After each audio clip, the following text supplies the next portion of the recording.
안녕하세요. 저는 40대 평범한 여성입니다. 제 사연을 들려드리기에 앞서 저를 간략하게 소개를 하려 하는데 저를 어떻게 소개할까 싶어서 한참을 망설이다 겨우 저 한 줄을 적어봤어요. 어쩌다 저를 소개하는 것조차 어렵고 버거운 삶을 살고 있는 건지 모르겠습니다. 사실 저는 결혼에 대한 생각 자체가 없었습니다. 별로 생각도 없었고 원하지도 않았지만 지금 남편과 연애를 하면서 마음이 점점 바뀌었죠. 뭔가 이 사람이다 싶어서 확 마음을 바꿔먹고 바로 결혼을 해버린 그런 케이스였습니다. 남편은 저랑 같은 동네에서 알고 지내던 오빠이기도 했고, 1살 차이라서 굉장히 친하고 편하게 지내던 그런 사이였어요. 동네에서도 늘 친오빠 같이 지내던 그런 사이였죠. 그러다 보니 제가 늘 남편을 믿고 잘 따르기도 했고, 그런 남편도 저를 친동생처럼 보호해주고 챙겨주고 저희는 그렇게 지냈습니다. 어려서야 그렇게 지냈었는데 성인이 되고 사회에 나와서 만났을 때는 서로 이성적인 감정을 느끼게 되었어요. 뭔가 어엿한 성인이 된 남편의 모습이 멋지게 보였고 남편 역시 제 모습에 반했다고 했습니다. 서로 이성의 감정을 느끼게 되면서 결국 연애를 하게 되었어요. 저희는 이후에도 꽤 긴 시간 동안 문제없이 연애를 했습니다. 무려 6년의 시간 동안 말이죠. 6년간 연애를 한 후에서야 남편은 결혼하자고 제게 말을 했지만 저는 결혼에 대한 생각이 딱히 없었기에 남편에게 솔직한 속내를 털어놨었습니다. 이전에도 말했지만 솔직히 난 결혼에 대한 생각이 없어. 사실 당신을 보면 결혼을 해서 행복하게 살고 싶다는 생각이 들 때가 있기도 한데 결혼이란 자체가 무섭고 두렵거든. 시댁 어른들을 챙길 자신도 없고 살림이나 육아 이런 것도 자신이 없고 그냥 뭔가 모든 게 두렵고 무서워. 가장 무서운 건 사랑으로 결혼했는데 결국 그 사랑이 식어가고 변해가는 그 과정들도 무섭고 그냥 난 아직인 것 같아. 괜찮아, 그럴 수 있고 이해해. 솔직히 나라고 해서 뭐 자신이 있는 것도 아니고 결혼이 뭔지도 몰라. 나도 결혼이 처음이고 무섭고 두려운 건 사실이야. 그치만 난 너와 함께라면 충분히 이 모든 상황들을 해결할 수 있다는 용기가 생겼고 그래서 말하는 거야. 앞으로도 그래. 무슨 상황이든 둘이서 함께 하나씩 헤쳐나가면 문제될 건 없다고 생각해. 나도 너도 힘든 순간들이 있겠지만 서로 잘 헤쳐나가보자. 남편은 용기가 없고 결혼에 대한 두려움이 있는 제게 이렇게 큰 용기를 심어줬습니다. 저 말을 듣는 순간 뭔가 결혼이란 것을 할 수 있겠다는 큰 힘이 생겼고 저는 바로 결혼을 결심하게 되었어요. 솔직히 6년이란 긴 시간을 만나면서 남편과 별다른 문제가 정말 없었습니다. 그런 부분에 있어서 이 사람을 신뢰했던 부분들도 분명 있었기에 전 그토록 자신이 없던 결혼이지만 남편을 믿고 결혼을 선택하게 되었습니다. 그렇지만 저희 부부의 결혼 생활은 순탄하지 않았고 그 이유는 바로 시댁 식구들 때문이었어요. 남편에게는 저보다 1살 아래인 여동생이 있었습니다. 그런데 철딱서니가 없어도 어찌나 없는지 연구 대상이었어요. 시누이는 저희가 결혼하기 전에 앞서서 속도 위반으로 결혼을 했었죠. 그치만 이때 땡전 한 푼도 없이 덜컥 애부터 가져서 결혼을 한 거였고 결국 시댁에서 금전적인 지원을 해줬다고 합니다. 이후 현재 신우는 아이를 키우고 있기에 남편이 혼자 돈을 벌고 있는 상황이지만 보리가 그렇게 좋지가 않다고 해요. 보리가 여유롭다고 해도 결국 외벌이라 아껴야 할 판국에 여유도 없는 외벌이인데 신우는 사치스러운 생활을 했습니다. 원래도 명품을 좋아라 했고 쇼핑을 즐겨했던 신우였어요. 그런데 결혼하고 육아에 전념하면서 스트레스가 많이 쌓였던 거죠. 그렇다 보니 풀 수 있는 건 쇼핑뿐이라는 핑계로 남편 신용카드를 이용해서 쓰지도 못하고 입지도 못할 거면서 방구석에서 그렇게 명품을 사고 쇼핑을 했습니다. 심지어는 씀씀이도 큰 편이라서 뭐 하나를 사더라도 통 크게 사는 편이었어요. 또 명품관을 제 집 드나들듯 다녔고 거의 사치 부리는 건 제가 아는 사람들 중 최고 수준이었습니다. 본인 남편의 카드로 그렇게 긁고 다니다가 한도가 막히거나 하면 시모 카드로도 긁으면서 육아 스트레스를 풀었어요. 한 번은 시모랑 같이 있는데 계속 띠링띠링 하면서 문자가 울렸고 신우가 또 뭘 샀구나 라면서 혼잣말을 하는 걸 들어서 뭐냐고 물어보니 명품백을 샀다는 겁니다. 그래서 제가 물어봤죠. 아가씨 집에서 얘만 키우는데 하루가 멀다고 명품 가방을 살 이유가 있어요? 그런 말 말아라. 애미 네가 몰라서 하는 소리지? 동이 걔가 애 낳고 육아 스트레스 받아서 그런 거야. 네가 애가 없으니까 알 길이 있겠냐마는 어디 가서 그렇게 입방정 함부로 떨지 말어. 욕먹는다. 어머님, 육아 스트레스를 받는다고 해도 분수껏 살아야죠. 아가씨 지금 제가 아는 것만 해도 명품백을 한 달에 몇 개를 사던데요.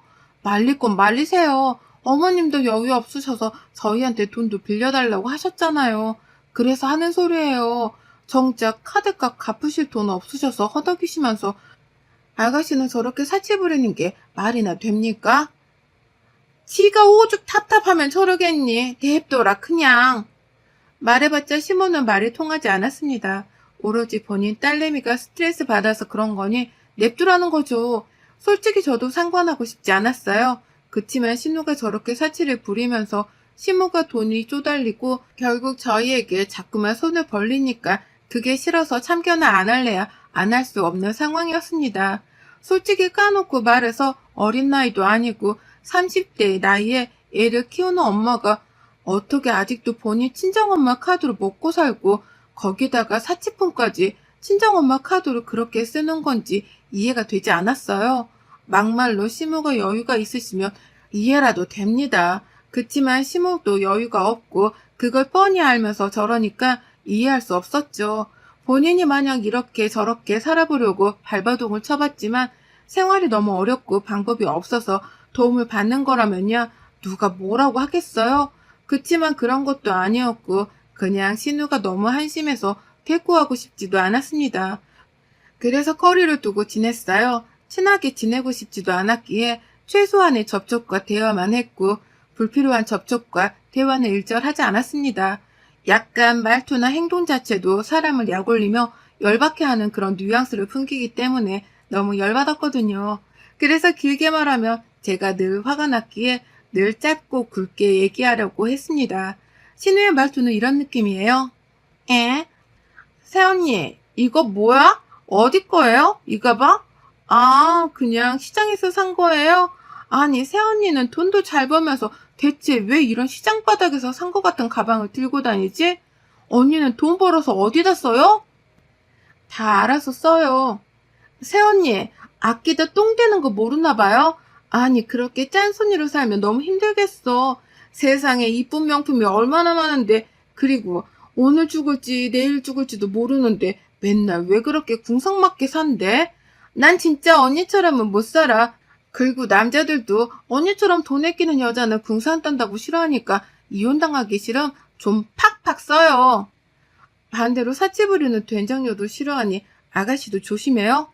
뭐라고요? 된장녀요? 미친 거 아니야? 네. 충고를 해줘도 못 알아듣는 거 봐. 완전 꽉 막힌 꼰대야 뭐야. 그리고 새언니도 네일아트 이런 것 좀 하고 헤어도 좀 해요. 여자가 솔직히 예쁘게 꾸미고 좀 그래야지 맨날 무슨 쌩얼로 그렇게 밋밋하게 다니면 물 오빠가 언니를 여자로 느끼긴 하겠어요? 어디 그래서 잠자리는 하고 애는 생기겠어요? 진짜로 나 같으면 하기 싫을 듯.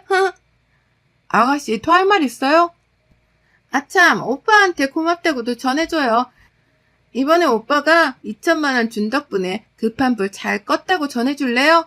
언니가 직접.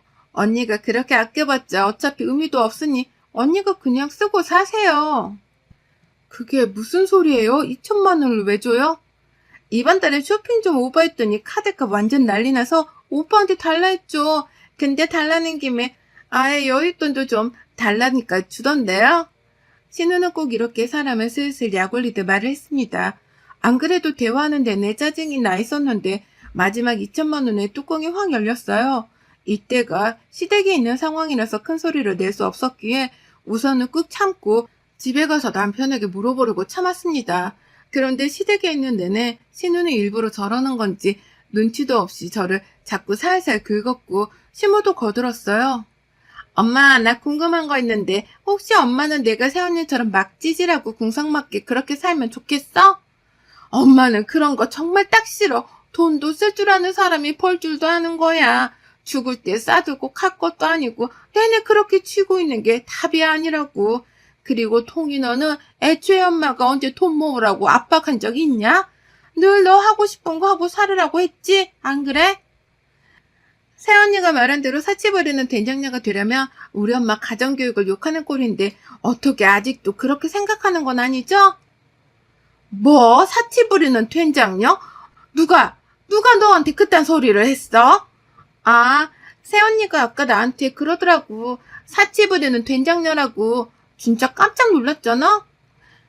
애미나 동희한테 정말 그렇게 말했어? 사치 부리는 된장녀라니. 미친 거 아니냐? 이게 진짜 이뻐해줄래 이뻐해줄 수 없게 만드네.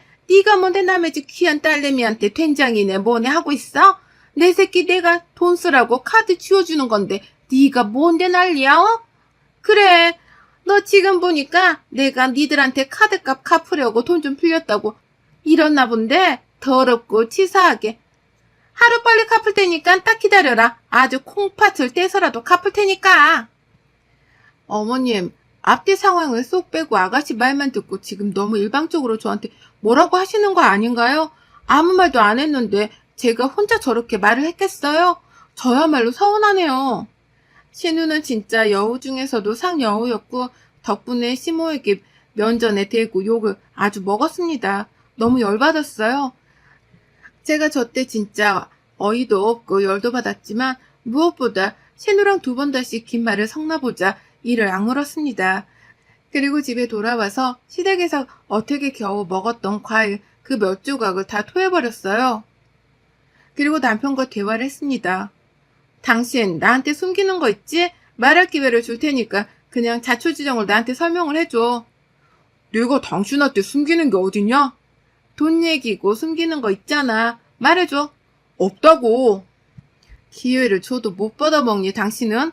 아가씨한테 2천만 원 왜 해줬어? 우리는 뭐 얼마나 여유가 있다고 당신 와이프는 명품백이라고는 고작 한두 개뿐인데 당신 동생 미쳐서 매일같이 사치부리나 지는 카드빚을 왜 갚아주고 거기에 여윳돈까지 쥐어줘? 미쳤니 정말?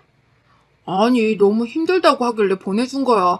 그 돈도 돈인데 지 남편이 버는 돈이 너무 적다고 생활이 어렵다고 죽는 소리 하길래 그랬지. 남편이 외벌이에 애까지 키우는 상황인데 그렇게 죽는 소리 할 정도로 힘들면 본인이 사치품을 그만 사고 정신 차려야지.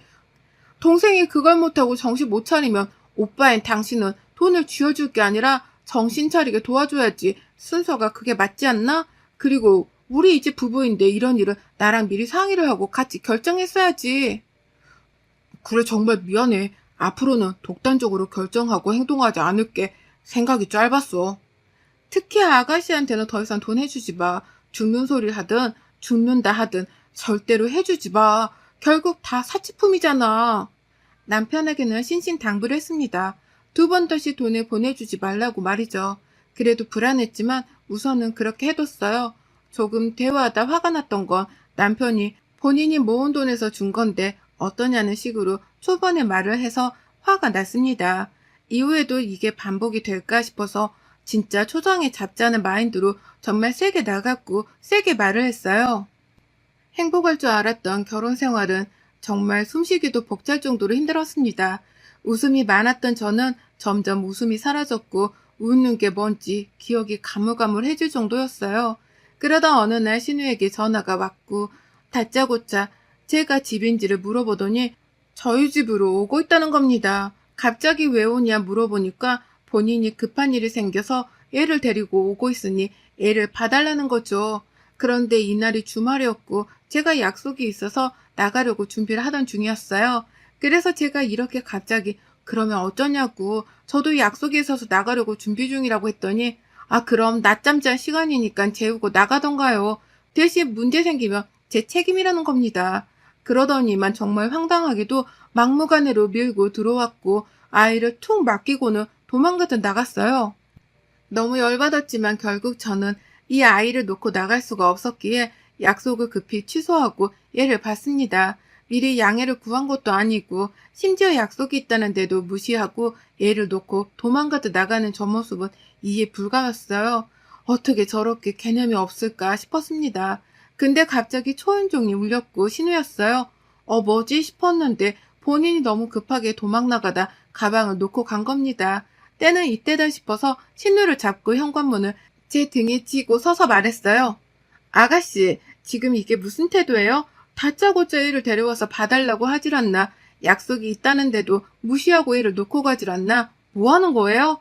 이게 지금 무슨 매너지? 아, 급해서 그래요. 봐줄 사람이 없어서 그래요.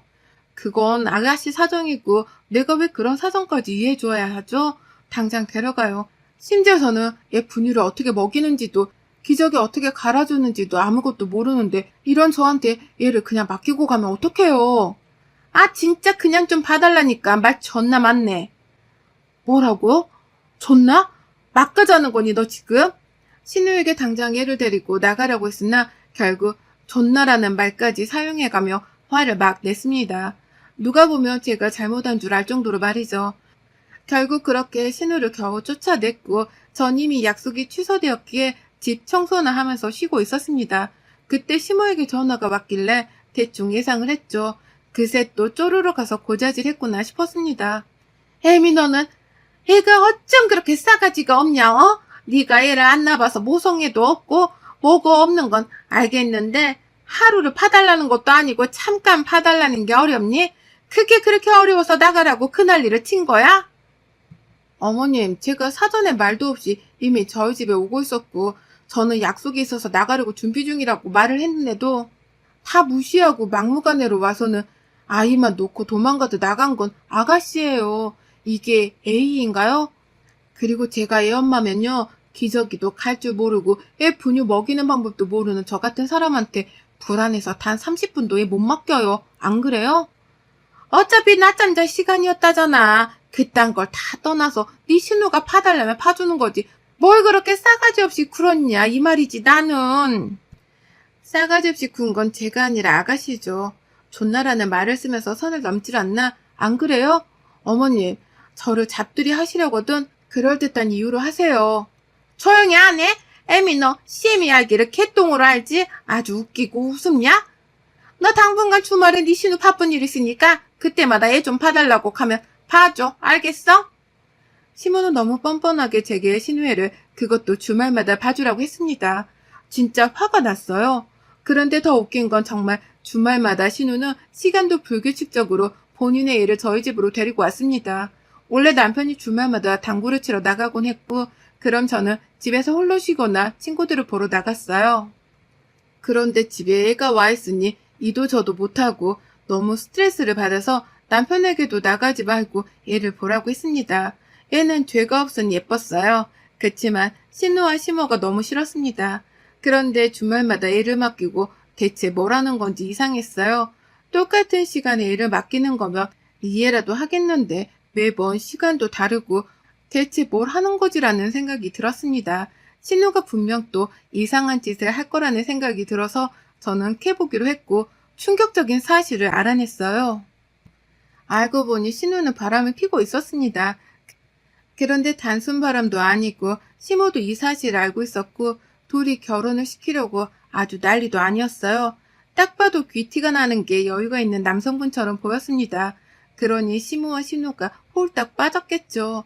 머리부터 발끝까지 명품의 외제차에 신우가 평생 사랑할 수 있을 것 같은 이상형이 따로 없는 남자였습니다. 그치만 이미 남편이 있는 신우였고 시모까지 이 사실을 함께 하고 있다는 거에 너무 놀라웠어요. 무엇보다 아이가 있잖아요. 우선 대체 이걸 어떻게 해야 할까 한참을 고민하다가 남편에게 슬쩍 말했어요. 처음에 남편은 그럴 리가 있냐면서 절대 믿지 않았어요. 그치만 제가 여러 사진들을 보여주고 하니 그제서야 미친 거 아니냐고 정말 질색을 했습니다. 저희 남편이 다른 건 몰라도 배우자를 배반하고 바람피는 이런 행위를 굉장히 혐오하는 사람이거든요. 그런데 본인 여동생이 그런 행동을 한 것도 모자라서 본인 엄마가 함께했다는 것에 얼마나 충격을 받았겠습니까? 너무 충격이 컸던 건지 남편은 아무 말도 하지 않고 있다가 주말에 앞으로 절대 애 못 봐준다고 하자며 먼저 전화로 통보를 했고 신우는 아주 난리를 쳤고 이어 시모에게까지 전화가 왔습니다. 그치만 남편은 꿋꿋하게 주말에도 일이 있어서 못 봐준다고 선을 딱 그어버렸죠. 이후에는 누가 봐주는지는 모르겠지만 저희가 봐주진 않았습니다. 그리고 남편이 그래도 본인의 엄마고 동생이니 나서서 말리겠다고 하더군요. 그 심정을 이해하니까 그러라고 했습니다. 대신 저는 뒤에 조용히 빠져 있겠다고 했어요. 제가 참견해서 좋을 게 전혀 없으니 말이죠. 그렇게 남편이 시모와 신우를 집에 불렀고 함께 대화를 했으나 통하지 않았고 정리를 하라는 남편의 말에 신우 인생에 두 번 다시 오지 않는 로또 같은 남자라며 신경 끄라는 말과 함께 둘이 나갔죠. 그리고 며칠 뒤 울면서 전화가 왔어요. 알고 보니 그 남자는 사기꾼이었습니다. 부자는 개뿔, 이런 호구 같은 여자들에게 접근해서 사탕 발림을 하고 결혼 준비를 하며 본인의 재력을 어필하고 투자해 볼래? 라며 자연스레 접근해서 투자를 하게끔 유도하는 방식이었습니다. 결국 시모와 신우는 대출까지 받아서 투자를 했고 돈 가지고 도망간 거예요. 이어 남편도 바람핀 사실까지 모두 알았고 신우는 집에서 쫓겨나며 이혼당했습니다. 결국 신우는 시모와 함께 살게 되었는데 애도 알아서 키우라고 해서 애까지 키우게 되었죠. 이제야 정신을 차린 건지 그간 사왔던 명품들을 다 처분하고 생활비를 만들어서 어떻게든 먹고 살려고 하는 중입니다. 사실 저렇게 팔아서만 먹고 살려고 할 게 아니라 일을 해서 먹고 살 생각을 해야 할 텐데 말이죠. 그리고 저희 남편은 그런 계략을 벌인 신우와 시모가 너무 소름 끼치고 무섭다며 연락을 피하고 거리를 두고 있는 상황이에요. 여러분의 생각은 댓글로 남겨주세요. 오늘도 시청해 주셔서 정말 감사합니다. 오늘도 즐거운 하루 되세요.